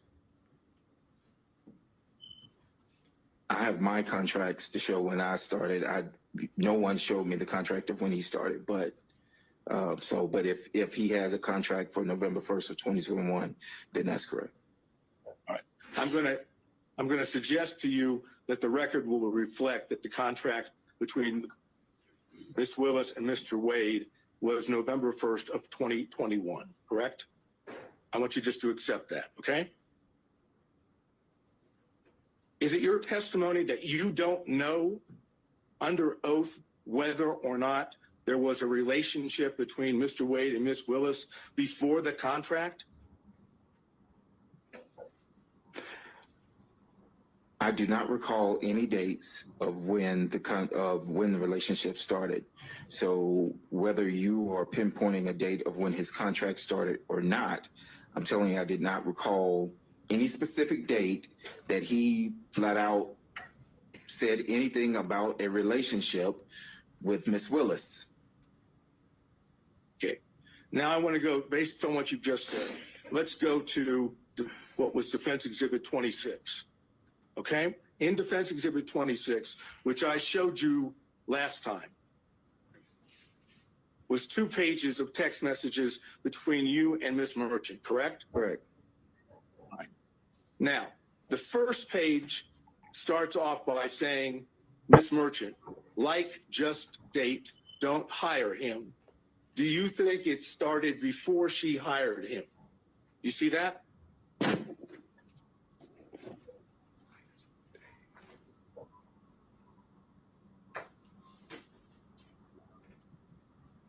Yes, I see it. Yes. And your response to that was absolutely, correct? I'm going to object, ask and answer in cumulative. All right. So, Mr. Sadow, I do think we went through a lot of these texts. We didn't go through this whole one. Just a second, Mr. Sadow. All right. I'm sorry, Mr. Sadow. You said we didn't go through this particular one? No, we stopped right there. I want to go. I answered because this is the exact language that she just stated a few minutes ago. You could read it back. Okay, Mr. Sadow. Are you saying both of these 2 exhibits weren't already covered by Ms. Merchant? It was not gone, this particular language was not gone into. I'm doing it based on the exhibit itself. Well, let's do it this way. I now move into evidence defense exhibit number 26. All right, and I'd have to search through my notes, but does anyone recall that one actually been tendered in a minute already? It was. No, it was only presented to your honor for you to take back into camera ex parte to speak with Mr. Bradley and his counsel. Okay, Ms. Merchant is indicating that it was admitted. I thought Mr. Sadow admitted it, but I'm organizing them back in order. So I think it might be easier if I just admit the copies. All right. We're all referring to. All right, so Defense Exhibit 26 and 27 are being tendered. Well, actually, only 26 at this time. But okay, Defense Exhibit 6, any objection from the state? 26. 26. I'm going to object as it relates to foundation and authentication. It was used to, during the last hearing for the purposes of refreshing his recollection. And it's my recollection is that it didn't refresh his recollection, but I renew my objection as to asked and answered in cumulative. Okay. As to foundation on authentication, I think Mr. Bradley has recognized them as texts that he sent and received. So I think I'd overrule on that basis any other objections to their admissibility from any other defense counsel, and seeing none. Defense Exhibit 26 is now admitted. Mr. Sadow. Thank you. All right, let's continue. Now I'm publishing it. After you said the word absolutely, on your own, you said it started when she left the DA's office and was judge in South Fulton. They met at... Yeah. Asked and answered. All right, understood, Mr. Body. I'm going to let Mr. Sadow have a few minutes on this, and we'll go from there. But Judge, I'm sorry. I did answer this. I answered it for Ms. Merchant. I stated that I was speculating. The judge, someone objected to the speculation, but this was the exact same language. All right, well, thank you for that, Mr. Bradley. Mr. Sadow is asking the question in a slightly different manner, and I'm going to give him a little bit of leeway to do that. So, Mr. Sadow. All right, I hesitate to have to start back where I was, but after the word absolutely, you on your own said it started when she left the DA's office and was judge in South Fulton. They met at the municipal court CLE conference. That's what you said, correct? That is correct.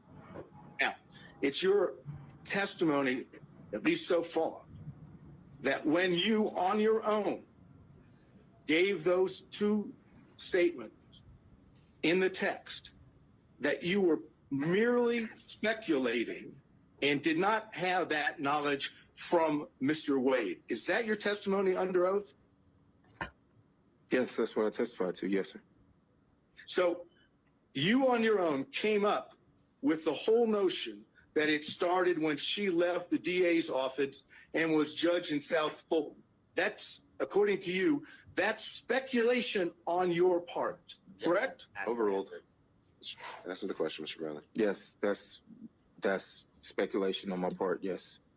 Right. It had nothing to do with what Mr. Wade had told you, correct? I answered your question. I was speculating to the answer. That is correct. So maybe you can tell the court in your own words, why in the heck would you speculate in this text message and say that it started when she left the DA's office and was a judge in South Fulton? Why would you speculate and say that in a text? I knew they had met at the municipal court conference. How do you know that? I'll stop you right there. How did you know that? I answered that at the last. I knew that. You now. I knew that Sir, because I'm asking you questions, and you are in a situation where you get to give answers. Mm-hmm. I'm asking you, how did you know that? How did I know when they met? Somebody told you that, right? When they met? Yeah. Yes, correct. Who told you? Mr. Wade told me when they met. So you had more than one conversation about the relationship between Mr. Wade and Ms. Willis because he told you where he met her. That's correct? incorrect. Incorrect. It's incorrect. It's incorrect. Okay. Let's go back to the exhibit. Why would you speculate that that's when they started the relationship? What would cause you to put that down as speculation? I don't recall, but why I thought that it started at that time. But I do recall that he only met her, and I testified to that he met her at that conference, which was in 2019. You knew that Ashley Merchant represented a defendant in this case when you were text messaging with her, correct? Yes, I did. Yes. And you knew that the reason she was asking you questions about Mr. Wade was because she was trying to show when the relationship began, correct? No, that's not 100% It's not, but correct. the beginning of the text message.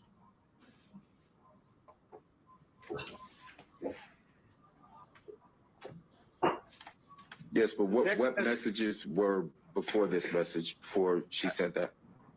I can't answer that question because I don't have them.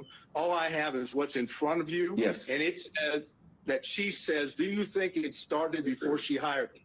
So you knew, as the counsel for a defendant in this case, that Ms. Merchant was asking you specifically about the knowledge that you had regarding the timing of the relationship between Wade and Ms. Willis, correct?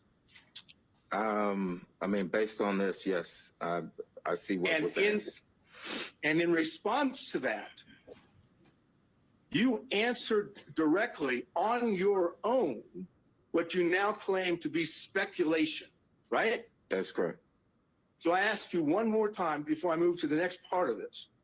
Why would you speculate when she was asking you a direct question about when the relationship started? I have no answer for that. Except for the fact that you do, in fact, know when it started, and you don't want to testify to that in court. Overruled. That's the best explanation, isn't it? This is Overruled. argumentative. That's the true explanation, because you don't want to admit it in court, correct? No, I have no direct knowledge of when the relationship started. I'm not going to go back through that again. But if you didn't know, and you were asked specifically as this exhibit shows, maybe you can explain why you wouldn't say, I don't know.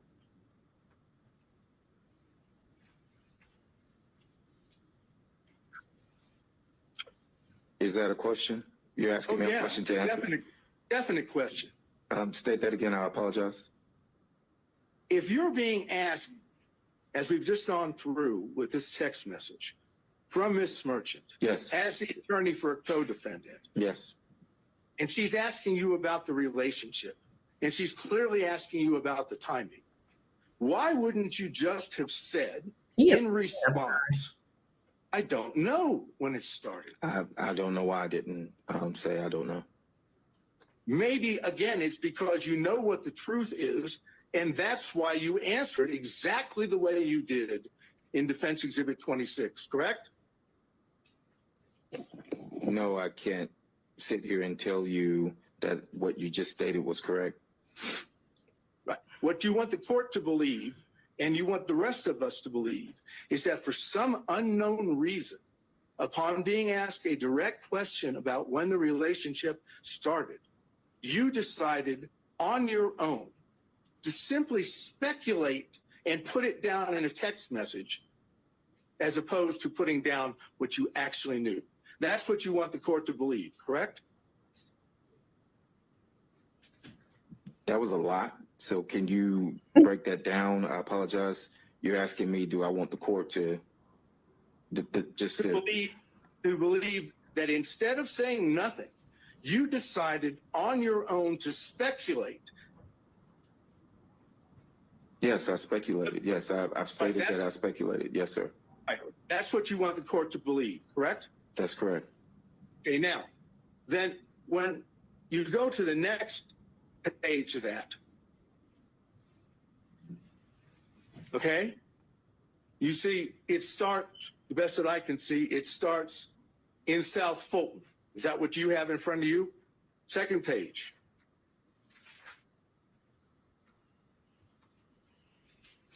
The second page that I have says, that's what I figured.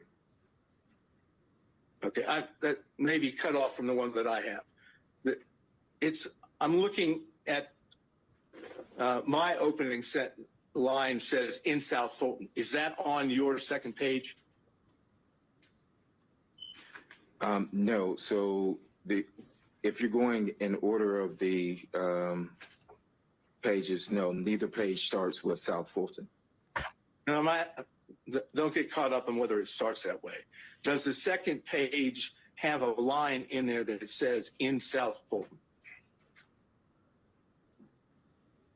Oh, yes, I apologize. So, yes. That's fine. Yes. Just want to make sure that we're on the same page. Yes. Okay. You say after in South Fulton, they met at the Municipal Court CLE conference, right? Yes. You see that? Yes, that's correct. And then Ms. Merchant says, that's what I figured when he was married. Is this accurate? Upon information and belief, Willis and Wade met while both were serving as magistrate judges and began a romantic relationship at that time. You see, that's what she said, right? No, I mean, so it says they met at Municipal Court CLE. The only other thing here says that's what I figured when he was married. There's no response for me on that day. And then there's another response. I guess a question that says, is this accurate? Okay, that's what I just went over with you. Okay, so I don't have anything in that. Is this accurate at all? I can show the court. It just says, is this accurate with the question mark? I don't have anything following that. You don't have, after that, upon information and belief, Willis and Wade met while both were serving as magistrate judges and began a romantic relationship at that time? I apologize. It goes to the next page. I apologize. No problem. Yes. Just want to make sure. So that no, I see that now. Yes. All right. So that's what I just read is Mhm. exactly what Ms. Merchant had said to you in the text, right? Yes, that was in the text. Is it accurate upon further information? Yes, that's there. And again, since you have told us that you were speculating when you gave the answer that we went over with previously, on this one, you don't say, I don't know. You simply correct her by saying no, municipal court, right?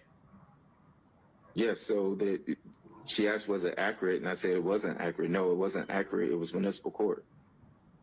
Right. And when you said it wasn't accurate, it was municipal court, you didn't say, no, that's not accurate. They didn't start a romantic relationship at that time, correct?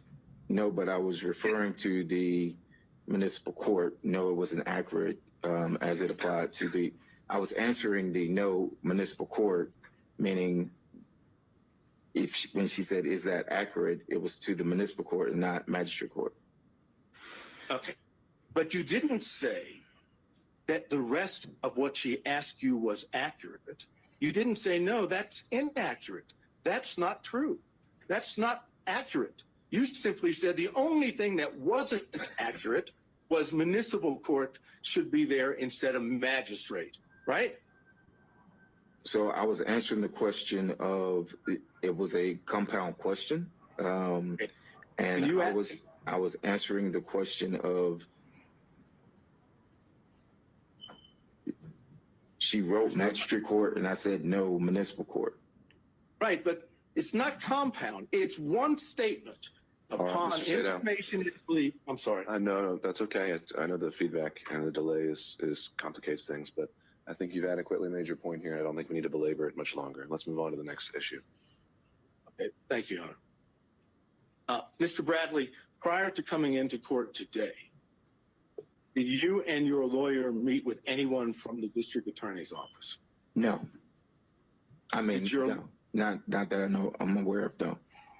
I did not meet to anyone. Sorry. I did not meet with anyone outside of my attorneys. Did you have any conversation? I did not. Conversation. I did not.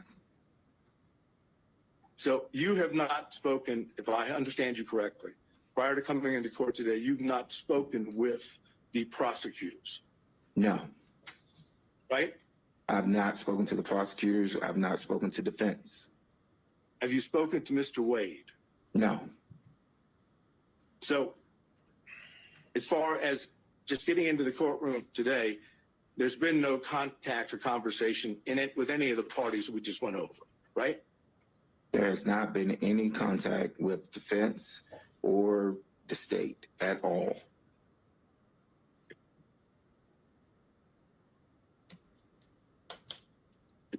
I think I have basically just one or two more questions. Why would you see the need to speculate when you were texting with Miss Merchant? I think we did cover that one, Mr. Sadow. Already talked about that I think that exact question was already put to him. quite a few times. What would be the next one? I'm trying to look. Let's go to 27. Defense Exhibit 27. Do you have that now, sir? I do, sir. All right. Would you look at it and tell me whether or not the Defense Exhibit 27 appears to be accurate? Because I want to seek to introduce it into evidence. It consists of an email to you from Miss Merchant and a text response from you, correct? But the text response was not in response. So yes, it does consist of the email and a text response. I'm not saying that the text response applies to the entire email that was sent. All I've asked you right now is, Yes. Is the email and the text, are those accurate in the interaction that makes up Defense Exhibit 27?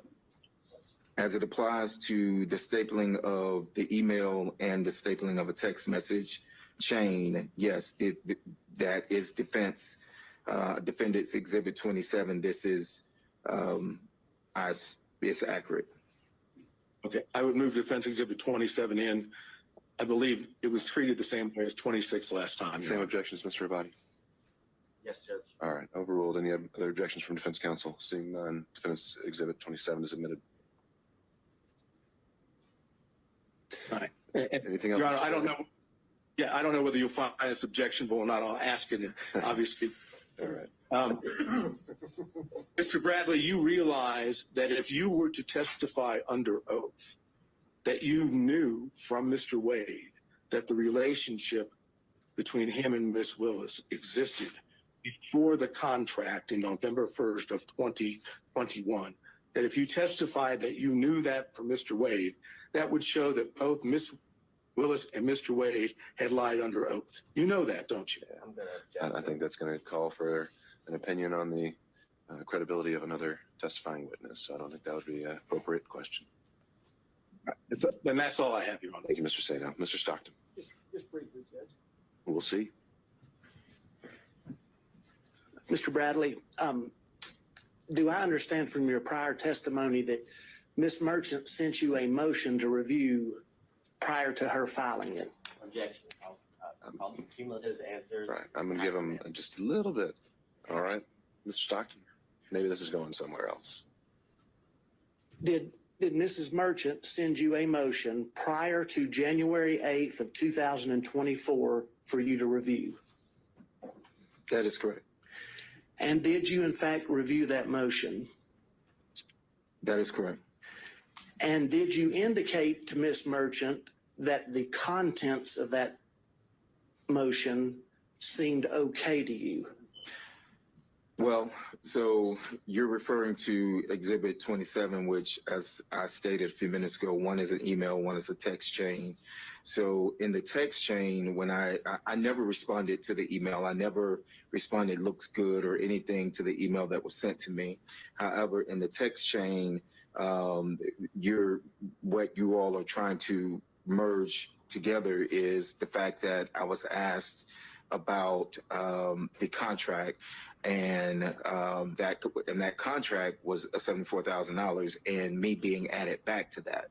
So when I said, and I think before that in that text, it referred to me being added back, and at that time I said yes, looks good. And you're aware and you recall that when Ms. Merchant presented you with that motion, she asked you not to disclose it to anyone until she filed it. Is that correct? We are covering, I think, the last 5 or 6 questions. We've covered ground. Let's get to that ultimate point. I'm trying to get there, Judge, I promise you. Okay. Repeat the question, I'm sorry. She asked you not to disclose that motion to anybody until she filed it, correct? I think so. I think that was in the text message, yes. And you knew, in fact, it was her intention to file that motion, correct? The actual motion that she, that was sent? Yes. I knew that she was going to file a motion, yes. I do not think that that was the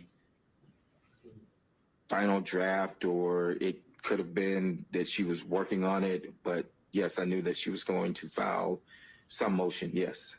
And you knew that she presented that motion to you for your review so that she could make sure it was accurate, correct? I'm going to object. All this is asked and answered in cumulative. Really. All right, noted. I think Mr. Stockton's getting to the next point, so why don't we just ask that one?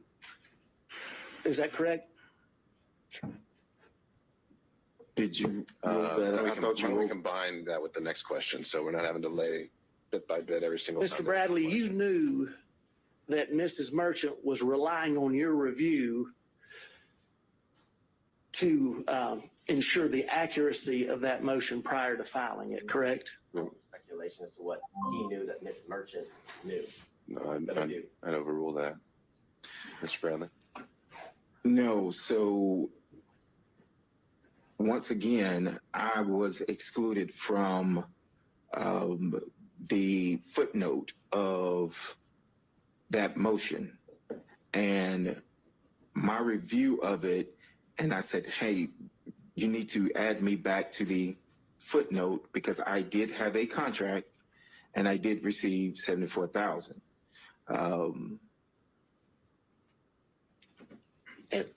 If I may help you out, let's talk just about that part of the motion that deals with the relationship between the District Attorney Willis and Mr. Wade.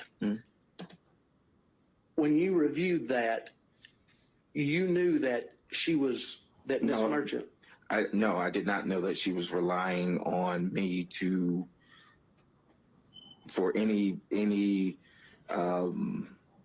relying on me for any accuracy other than what was put in there about the 74,000. Mr. Bradley, if there was something patently false in that motion, you would have told Ms. Merchant, wouldn't you? I can't say that I would or wouldn't have. I don't know what I would have told Ms. Merchant. If there was something patently speculative, you would have told Ms. Merchant, wouldn't you? I don't know what I would have told Ms. Merchant. She asked me, was it accurate? We were discussing the 74,000 that was left out. Again, if I may direct you just to that portion dealing with the relationship between Mrs. Willis and Mr. Wade. You didn't tell her that there was anything patently false in that because you didn't see anything patently false in that motion as it relates to the relationship.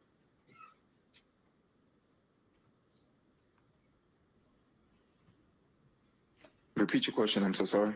You did not inform Mrs. Merchant that there was anything patently false in that motion that you were presented with as it concerns the relationship because you did not see anything that was patently false, correct? Objection, asked and answered, cumulative. All right, next question, Mr. Stockton. Sustained. And you didn't see anything that was speculative in there either, did you? Asked and answered, cumulative. No, sustained, Mr. Stockton.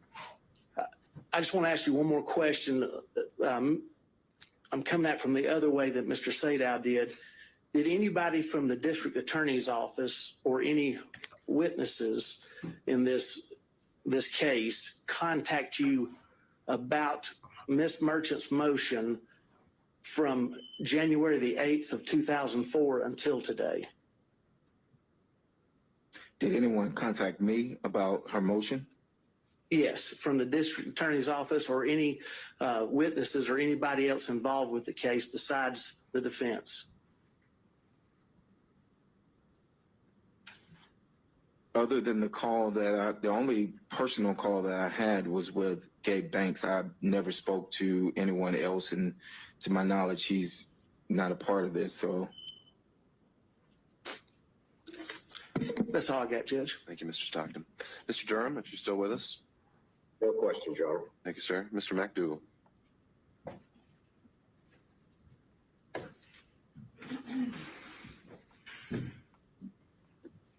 Good afternoon, Mr. Bradley. You have certain information about the relationship between Mr. Wade and Ms. Willis that is not privileged, correct? Well, that was my determination, so I think he disagrees with it. So what we're going to say his opinion's a little irrelevant on that point. Do you understand that the court has ruled certain information that you have about the relationship between Ms. Willis and Mr. Wade is not privileged? The court's ruling, as I understood it, and as my lawyers and I understood it, of the privilege not existing was based off of a conversation that was had in my office, in the back of my office, which was confidential, with Mr. Wade and I. That's what was asked of me on yesterday, and that's what the ruling, to my knowledge, unless I'm being corrected here now and saying that it's more, it was that particular piece that the judge said did not have privilege. And have you testified already today to the sum total of your knowledge of the relationship that is outside the scope of the privilege according to the court's ruling? Can you ask that again? I'm sorry, I didn't understand it. Referring to what you understand to be the information that is not privileged, have you testified to the sum total of that information? I think I have, yes. I think I've testified to that, yes. All right, sir. That's my questions. Thank you, Mr. McDougall. Mr. Rice.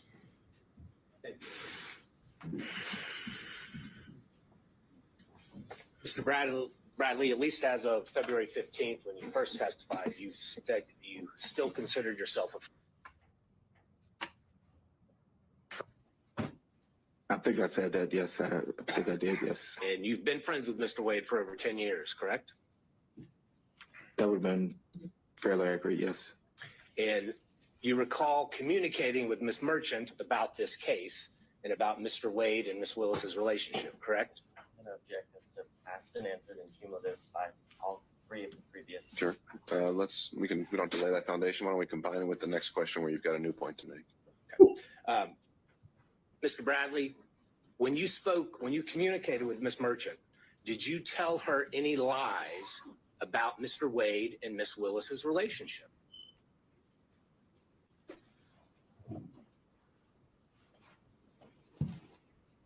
Did you? Did I lie to Miss? That's a simple question, Mr. Bradley. You're a lawyer. Did you lie to Ms. Merchant when you told her facts about Mr. Wade and Ms. Willis's relationship?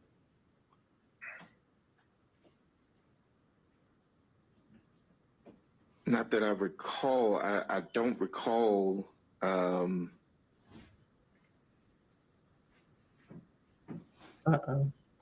I mentioned earlier that I speculated on some things. I've testified to what I did know. So I can't recall whether or not No. Mr. Bradley, speculation is kind of a weaselly lawyer word. Let's speak truth here. You're under oath. Argumentative at this point, Your Honor. I have relevant questions. Mr. Bradley. Let's find a question, Mr. Rice. Mr. Bradley, when you were communicating different details of the relationship between Miss Willis and Mr. Wade to Mrs. Merchant, did you lie to her about any of those details? Objection asked and answered twice. I don't think he's answered it yet. I don't recall ever whether any of it was a lie or not. Well, this time, so. At the time you were communicating with Miss Merchant, you were still friends with Mr. Wade, correct? Clearly not if he was doing that.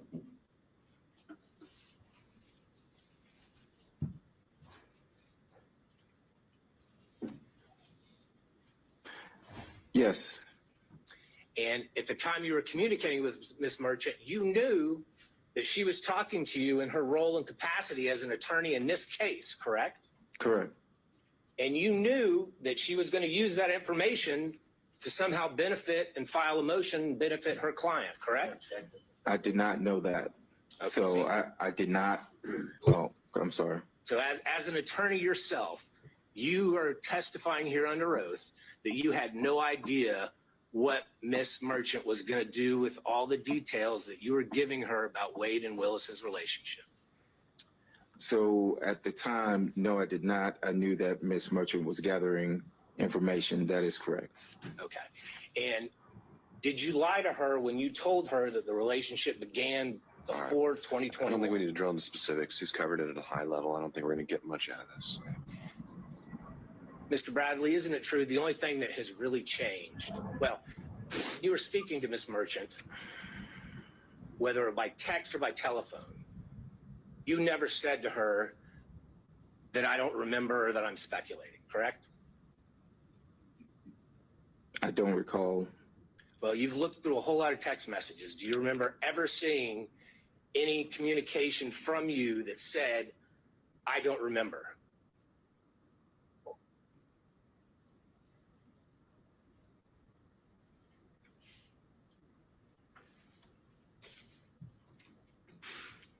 Yeah, through the messages that I don't have all the messages in front of me, but no, I don't recall if I ever said I don't remember. Do you recall seeing any text messages where you replied to her or gave her details where you said, I am speculating about this detail? No, I never used the word speculating, no. And the only thing that's changed between then and now is that phone call from Nathan Wade's friend, Gabe Banks, correct? No, well, Gabe was my friend, and I actually stated that the first day that I was here was that I've known Gabe for a few years, and that we were, but we are fraternity brothers. And so I never said that that anything changed behind Gabe Banks. So you never told Miss Merchant that you were worried that they were threatening you?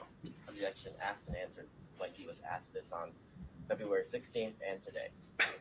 Mr. Rice, we've covered this. And just to be clear, you didn't attend college with Mr. Banks, did you? I did not attend college with Mr. Banks. When you referred to him as your fraternity brother, y'all just both happened to have pledged the same fraternity, different colleges, different chapters. Well, that's what we consider fraternity brothers, yes, sir. And as a normal course of your relationships with your friends, do you pass on lies about your friends?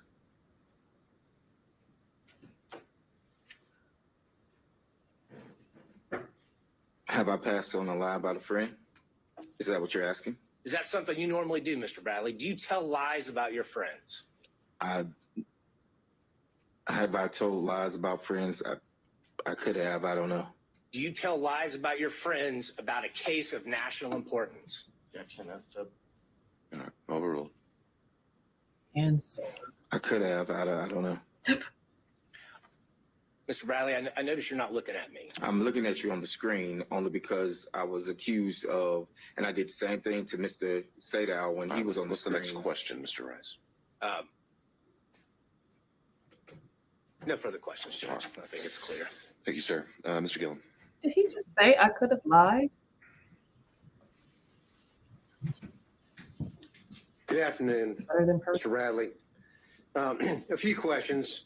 A lot of folks have taken up the questions that I wanted to ask, but I've got a few left here. We'll see. We'll see.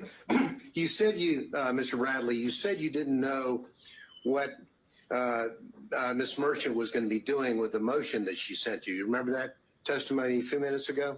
I think I said I didn't know that. I knew that she was gathering information, yes. Well, let's look at the title of the motion that she sent you. Do you remember reading? That was sent on the 6th. Excuse me. Do you remember reading the defendant Michael Roman's motion to dismiss grand jury indictment as fatally defective and motion to disqualify the district attorney, her office, and the special prosecutor from further prosecuting this matter? Do you remember seeing that in the draft that you read and reviewed? Yes. So when you tell this court that you didn't know what she was up or what she was going to do, she kind of gave you a hint, didn't she, in the title of the motion that she sent for you to read? Didn't she? Yes or no?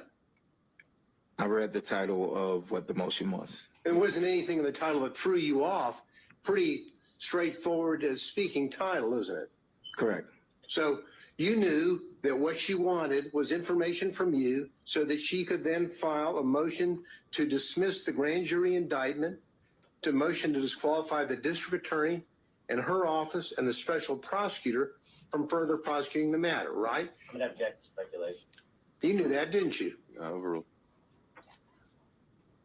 Yes or no? When she sent that motion, yes. Okay. And you knew that the special prosecutor that to whom she was referring in that motion was Mr. Wade, correct? You knew that. Yes. Because you read the motion. You said you reviewed it, correct? Yes. And we're not going to go over all of the, number one, because we don't have time, and number two, the court wouldn't let me. But there are a few things that I do want to ask you about in that response, in that aspect. Now, in that motion that you said you reviewed, On page 6 of that motion, well, on page 5, it starts off with, how do we know this? And there's a question mark. All right. Yeah, Mr. Gillen, you know, I can appreciate what you're doing. I think that's something you can do at argument. He's said as a whole that he got the motion, and he's had his response as to his opinion of how he handled it. I don't see that, again, this really being necessary to go through it line by line of what. Well, a little indulgence, Your Honor. I'm not going to go. You know, this isn't going to be a 40-minute death march for the motion.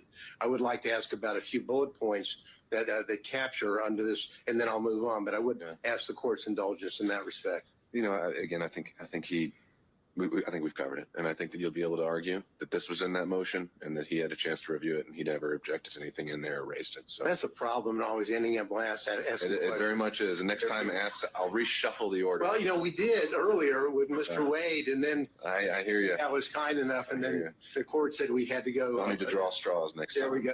I'll go with that. All right. Anything Thank else? you, Ron. That's all I have. Okay.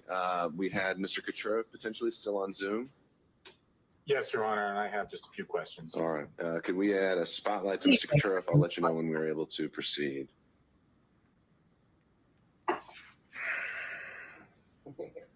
Judge, before he starts, can I take a 5-minute restroom? Absolutely. 2 hours. Yeah, we've been going 2 hours. So let's come back at 4 o'clock.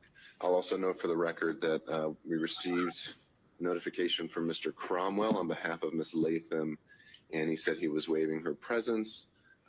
And I don't know if he later decided to join us by Zoom, but I don't think he was electing to log in. So after Mr. Kucherov, just in terms of timing, Mr. Abadi, do you have any expectation of how long your, if any, questioning would last? I don't imagine my question will be very long.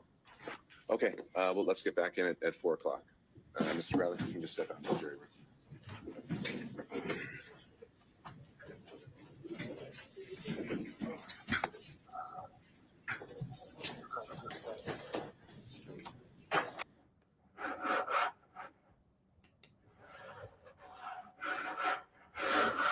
All right, guys, we're going to break for a second while they break. Tell me what you guys think about this Terrence Bradley testimony so far. They have been asking him a lot of, I would say, difficult questions, but I've also noticed that he has tried to answer in a way to avoid perjury, even stating that he may have lied. So this is interesting from that perspective. I don't know if there's anything really new that we've uncovered from this testimony, given his answers. I will say this. His attorneys and the state are doing a really good job of objecting where it's appropriate. I did still with us? Previous testimony. Okay, let me. I am, Your Honor. Go back. All right, then let's go back on the record. We have Mr. Bradley here, and everyone else is here as well. You may proceed.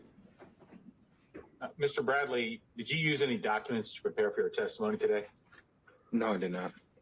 What kind of document? Last time you spoke with Gabe Banks. The day that I don't have the date, but it was the date of whenever the phone call happened. And you know his wife, Kyra Banks, works for the DA's office, right? Yes, correct. When was the last time you spoke to Mr. Wade? I haven't spoken to Mr. Wade personally in a year, 2 years, actually, when I left the firm. Oh, wow. Miss Willis? I never, my interaction with Miss Willis was never where I would pick up the phone and talk to her, or that she would, or anything like that. So you didn't hang out with Miss Willis? You didn't have a personal relationship with her? No, I never had a personal relationship. I mentioned before that I went to a dinner that was after she was elected. So he that was at a steakhouse, but it was some 75 to 100 people there. So you knew of her, you just didn't have a business relationship or a personal relationship with her, or at least a close one. I knew of her from she was in the DA's office and I had criminal cases, but I did not personally know her, no. And not having known her, not really hanging out with her, you've got a contract from her office. I'm gonna just object as to cumulative asked and answered throughout the. All right, Mr. Sheriff, I think we covered this ground on the 16th about the contracts. And are you going somewhere else with this? I am, Judge. If you give me a little latitude, I'll tie it right now. Okay, you may proceed. You got a contract from the office, not knowing or having a good relationship or a good working business relationship with Ms. Willis. That's correct. That's because Nathan Wade steered that contract to you. I don't know how it came about, but it was presented to me at the office about the contract, correct? Who presented it to you? Mr. Wade? Yes. And he owed you money, you said at one point. Say that again? Owed you money at one point? I don't recall saying that he owes me money. Did he owe you money at one point? Not that I recall saying that Mr. Wade owes me or owed me money. I don't recall ever saying that. I didn't ask whether you ever said that. I said, did he owe you or did he owe you money in the past? No, he didn't owe me money. And so he steered this contract to you, to your office, and you weren't really talking to him? You hadn't talked to him for 2 years? The contract was in 2021. I didn't leave until 2022. So you didn't talk with him that whole time? I left in 2022. I haven't really spoke to him since 2022 is what I stated. When I left June of 2022, around June, August dates of 2022. Other than one last question, other than your attorney, who did you speak with today about giving testimony in this case today? I spoke to my attorneys, Charles Graham and BC Chopra. And I have nothing further, Your Honor. All right. And again, I'll just double check to make sure. Did Mr. Cromwell ever join us by Zoom? Do we?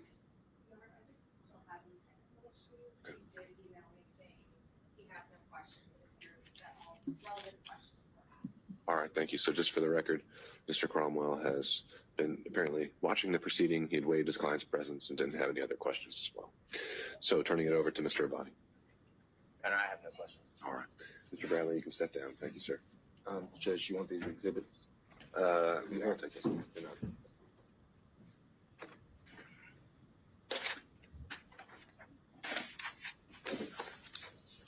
May I excuse you? That's right. I have a follow-up based on three questions. So it's just about the text. And what, just by way of proffer, what about the text? Just to admit, so when other people asked about the text, some of them weren't in the record today, so I organized them. They're the ones that have been talked about today, so I just organized them. I just wanted for point of reference to have them. Okay. And do we need Mr. Bradley for that? I don't believe so. Have you marked them? Yes. Have you showed them to the state? I gave a copy to the state, but so these Mr. are. Bradley, just hang out just for 1 second, just to make sure. I'll give you all of them. So.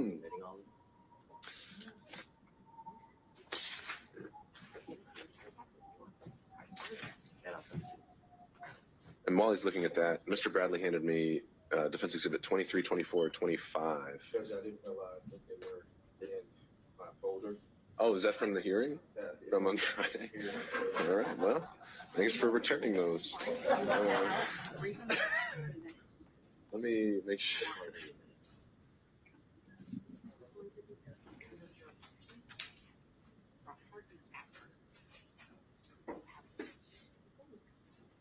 Okay, so I've got 23, 24, 25. Anything else in your binder? All right, good. Okay, and have we come to any conclusions on, what, I'm sorry, how did you mark it? I marked it, I think we're up to 39, surprisingly the same. All right, Defense Exhibit 39 is tendered and admitted without objection. Well, no. I'm sorry. Oh, okay. Text messages that weren't referenced today with, or confronted, with Okay. the relates to Mr. Bradley. So these are additional text messages, Ms. Merchant? Yeah, so what I did was they objected that they weren't complete because like the first part of the text wasn't there. It was just like, oh, there was something before that was said. So what I did was I spent this whole time trying to line them up so that I had the beginning of the text, the middle, based on their objection. They have all the text. They can admit all of them if they want. All right. How about I'll just do this. Just I understand the desire just to have the complete text chain, just for purposes of completing the record. I think that there's no point in having him sit here and authenticate every single one of them. So I'm willing to admit it as a court's exhibit, and only the exhibits though that have been previously tendered or referenced in testimony would be ones that actually are relied on for making any findings. But just so it's on the record, we have the complete text chain should that ever be an issue for some reason. Any thoughts about that, Mr. Avati? My only thoughts are this is not the complete text chain. I was able to briefly look at Ms. Merchant's phone when she allowed us to have it for 10 seconds, minutes, and there are text messages I know that I saw that are not in what is purported to be State Exhibit 39. Okay, all right. Ms. Merchant, what about that? I let them take screenshots of the ones that they thought weren't there, and he sent them to himself on my phone. I have also offered to hook my phone up to whatever it is. My phone's an iPhone. His is an Android. I can't download like you could in a normal text. I told them if they had a system to get all of my texts, they could have every single one. We can definitely do that. Your Honor. Yeah, Mr. Rice. Text that she's submitting now and tendering into evidence, they are specific parts of the conversation. The entire text chain is a continuous conversation. So those particular parts, given the witness's testimony, should be admitted to search the evidence prior to the statements of the witness testimony today. It would be up to the government to the state if they then introduce the rest of it. Yeah. Sure. I think that's a fair point that if he had been confronted with a particular text, that could have been the opportunity to admit it as a prior and consistent statement for impeachment. And some of them were, but apparently some of them were not. I'm taking those out. So I'm taking out the ones that they said he wasn't confronted with, and I'm just going to admit the ones that he wasn't. That's fine. It just makes it more confusing. All right. So we have a newly marked, newly compiled 39. Let's see what the state thinks of that one.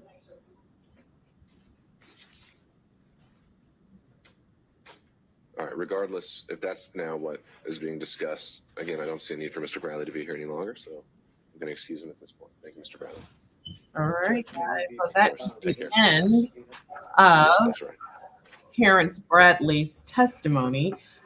Just based on his statements, again, the statements that he provided today to the defense, I really don't know whether or not there was much value that they got from that testimony. I will say he was held to the fire on being somewhat truthful and getting down to business. I mean, the questions are pretty hard. It's a tough examination, but in terms of did they get anything significant from it? No.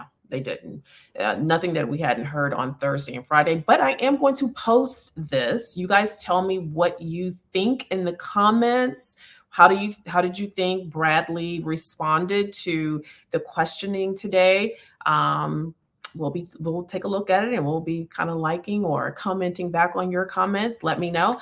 All right, guys, you guys have a good one. And as we hear more on this disqualification hearing, we will be bringing it back to you. All right. Signing off now.